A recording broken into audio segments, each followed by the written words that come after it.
Les enfants, vous voulez jouer à épervier ou au loup? Bah non. Ou alors, je sais pas, tomate ketchup? Oh là là, c'est très l'amusement. Ah d'accord. Mais j'ai encore des petits jeux dans ma poche.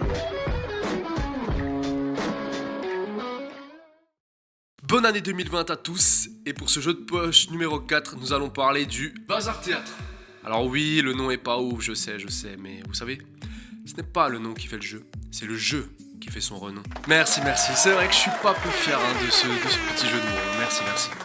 Trêve de plaisanterie. Le Bazar Théâtre est une activité théâtrale, je pense que je ne vous apprends rien là-dessus, n'est-ce pas? Ça se joue à partir de 7 ans. Alors, comme d'habitude, c'est possible de jouer à partir de 6 ans, si la notion de théâtre est déjà acquise par l'enfant. Ça peut se jouer entre 4 et 16 joueurs, ça peut être plus que 16 évidemment, moins que 4 c'est pas très fun. Une partie dure environ entre 30 et 45 minutes, et voilà. Pour ce qui est du matériel, vous allez devoir créer des petites étiquettes pour la première partie. Du coup, vous réutiliserez pour les prochaines parties, donc ça prendra moins de temps, vous n'aurez plus besoin de ce matériel. Des récipients ou des petits sachets, des chapeaux ou quoi que ce soit pour pouvoir les stocker. Et évidemment, vu que c'est du théâtre, des déguisements et des accessoires. Très important. C'est pas obligatoire, mais ça rajoute forcément une plus-value.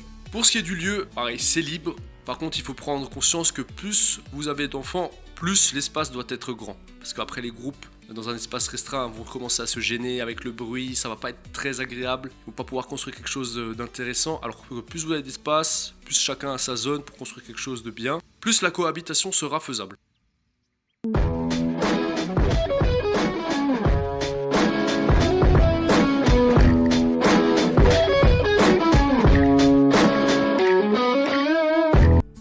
Donc le but du jeu va être très simple, les enfants vont devoir créer une petite scène avec les éléments à leur disposition.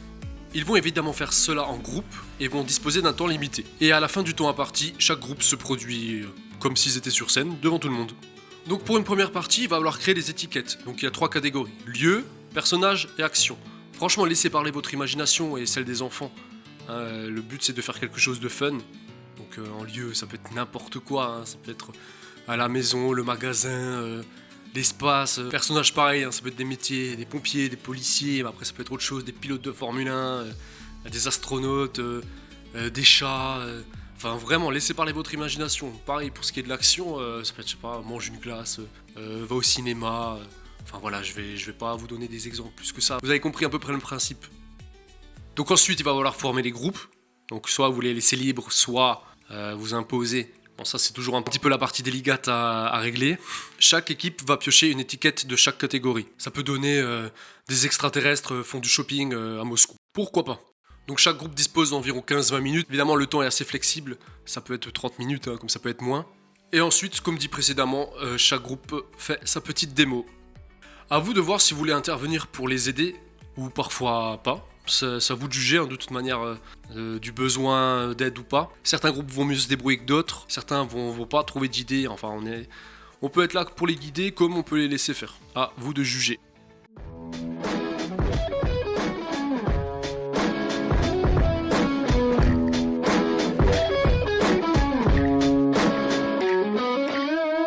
Alors pour ce qui est des variantes, on peut décider d'enlever un choix pour leur laisser plus de liberté. On peut aussi faire ça sous forme de devinette, donc chaque groupe va faire sa petite démo, les autres groupes vont devoir découvrir quelles étaient les étiquettes. Et enfin, quelque chose que j'adore faire et que les enfants adorent que je fasse, c'est m'incruster dans leur scène alors qu'ils avaient prévu toute leur scène. Ça laisse place à l'impro, le théâtre d'impro, c'est vraiment quelque chose que j'adore et je trouve que ça donne des situations trop fun.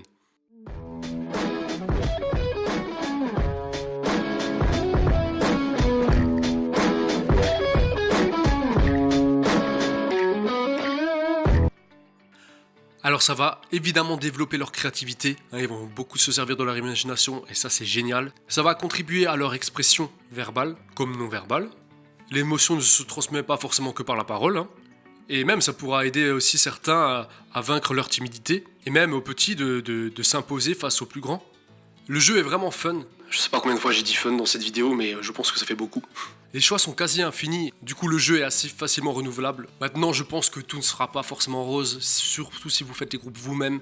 Il y aura forcément des conflits à gérer, certains vont vouloir se prendre pour deux chefs, les amis ne seront pas forcément ensemble, donc il faut que vous soyez un peu là pour un petit peu gérer tout ça, avoir une sorte de rôle de médiateur en fait.